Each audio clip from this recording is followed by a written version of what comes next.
interesting. So let's enter into the leadership arena. I mean, for me, our paths crossed when I was a student at University of Ghana, Legon, and joined the ITI CCR on Legon campus, and then we'll go to Adumfie for formations, and then here was this tall gentleman, you know, with a handsome full face in the mix of things. And so you've worked as a leader, you've served as the leader for KMUST, the renewal there.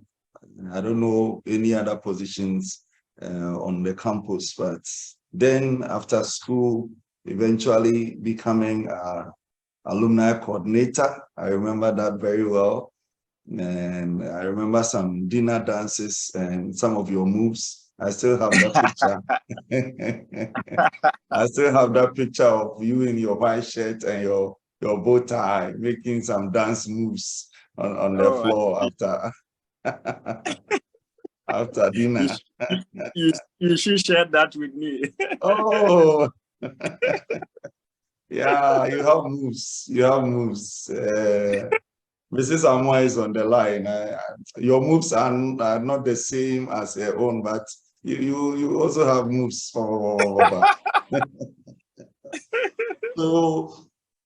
and then in Sunyani also you served in leadership roles. When I put out the advert, someone said, "Oh, he was my coordinator. He served as my coordinator in Sunyani." Wonderful. And also at the workplace, now you are in a supervisory position. What is your concept of leadership? What does leadership mean to you? Yeah, thank you very much, Daniel. For me, one thing that drives me is service, and I think that is leadership.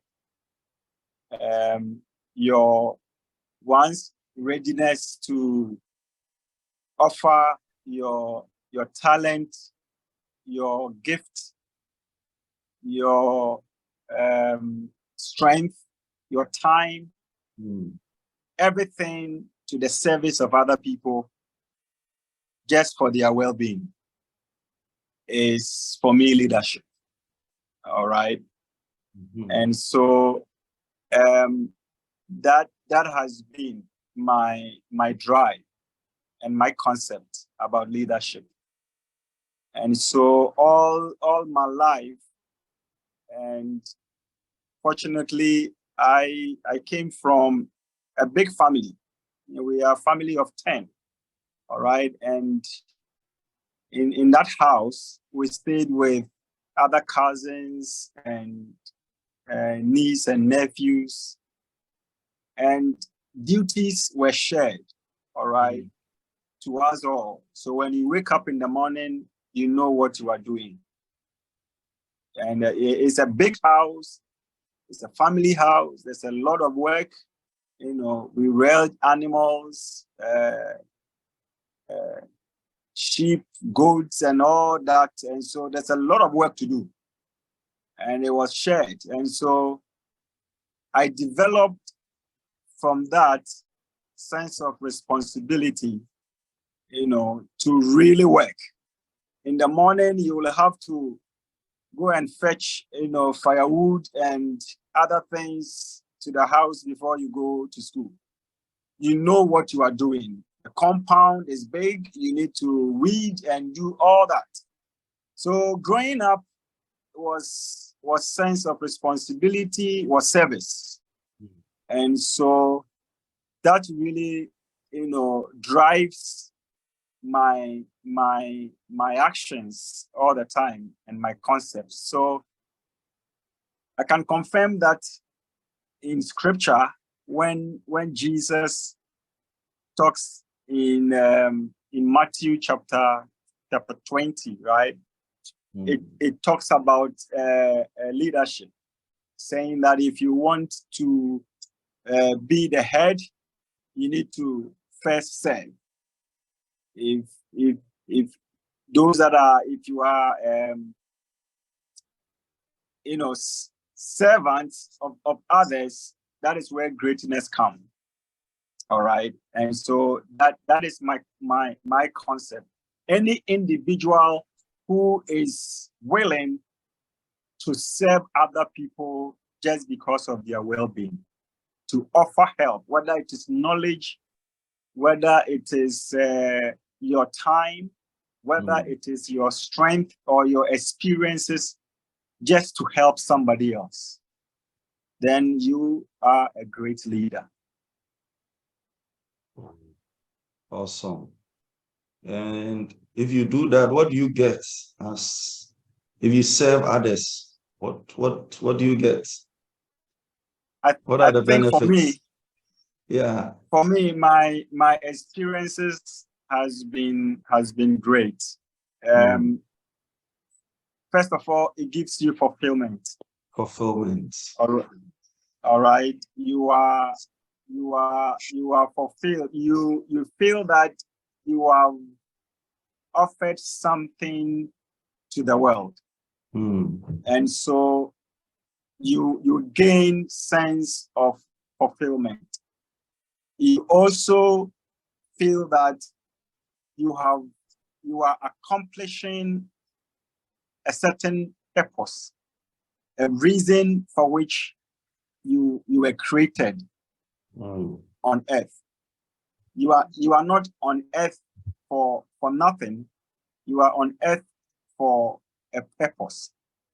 And therefore, if you are able to serve other people, I mean, our catechism teaches us that God created us to know him, to love him, and to serve him.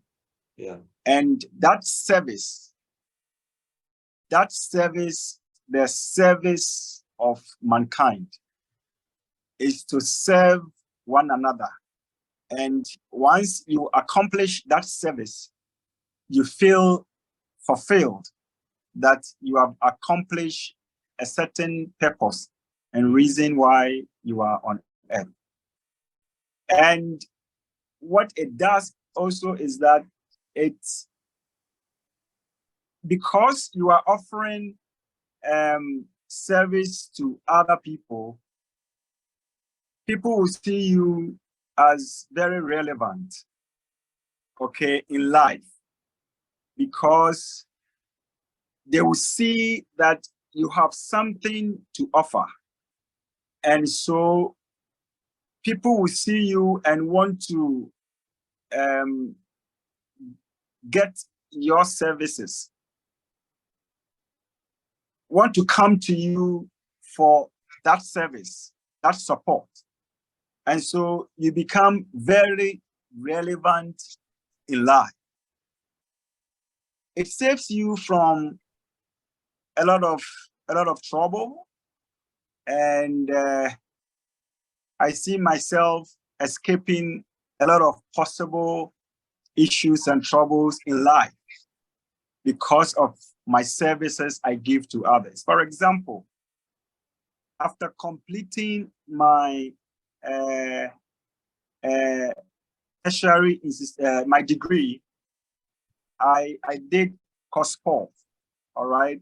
Course 4 taught me to evangelize and have sense of sharing my life with other people and to see that others are saved. And so when I completed school and I joined Goldfields, I started preaching in the bus. You know, every morning when we are going to work. And so in there, people saw me and know that this guy is a different person. All right.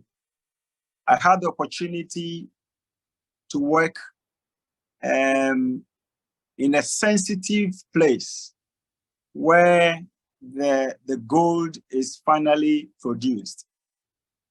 And, so many incidents happened in that place, but the supervisor in there knew this guy, and therefore wouldn't, engage me in certain more practices. He knows that it wouldn't thrive when it gets to, Azay or Emmanuel, or it wouldn't. So you dare not. All right. And so when people know you and they know that this is who you are, it saves you from a lot of trouble. And I think these are the benefits of rendering services. You don't hide who you are, but you project it, just as God says. Nobody light a candle and put under a bed, but rather put on a table or a lampstand for everyone to see. So I think these are the benefits one gets, when you begin to serve other people. Yeah. Wow. I mean, this is a blessing.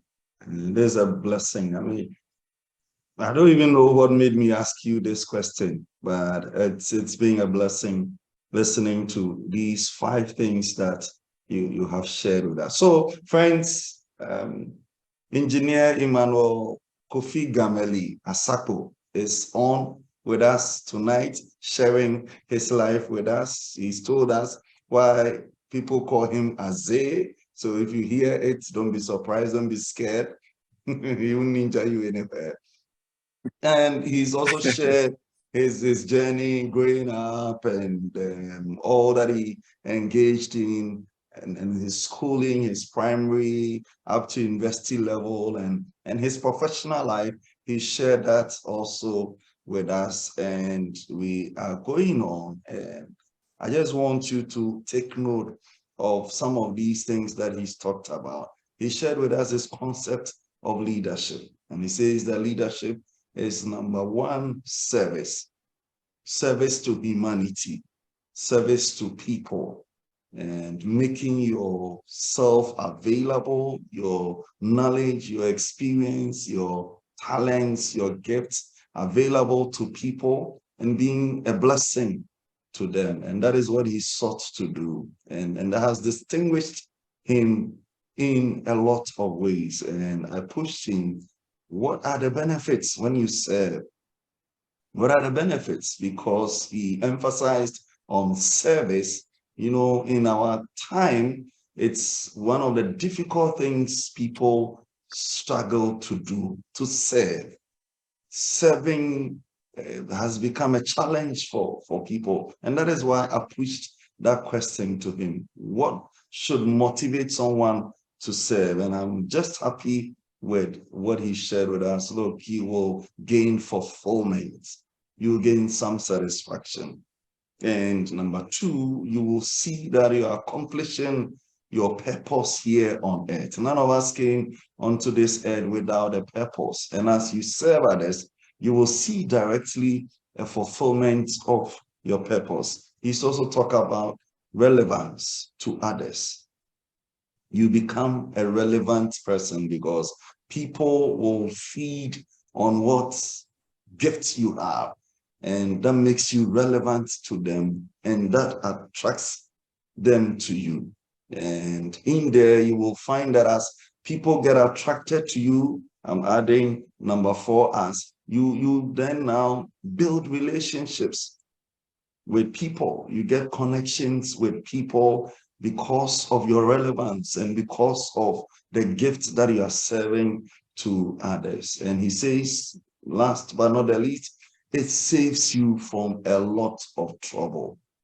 I wish I could repeat his example for you, but you remember it. It saves you from a lot of trouble because people know what you stand for. You stand out, and it saves you from some tagging and some association with other things. So if you are listening to us and you're on with us, the scripture is very clear. If you so are minded, you want to serve, because that's what Jesus says. He who wants to be great should be the servant of the others. And you want to pick that from our brother, and let this be part of your life also. Francis Amua, I call him Apostle. He says, very inspirational and fulfilling. Our desire to serve opens doors to leadership opportunities. God bless you for sharing your story. Thank you very much.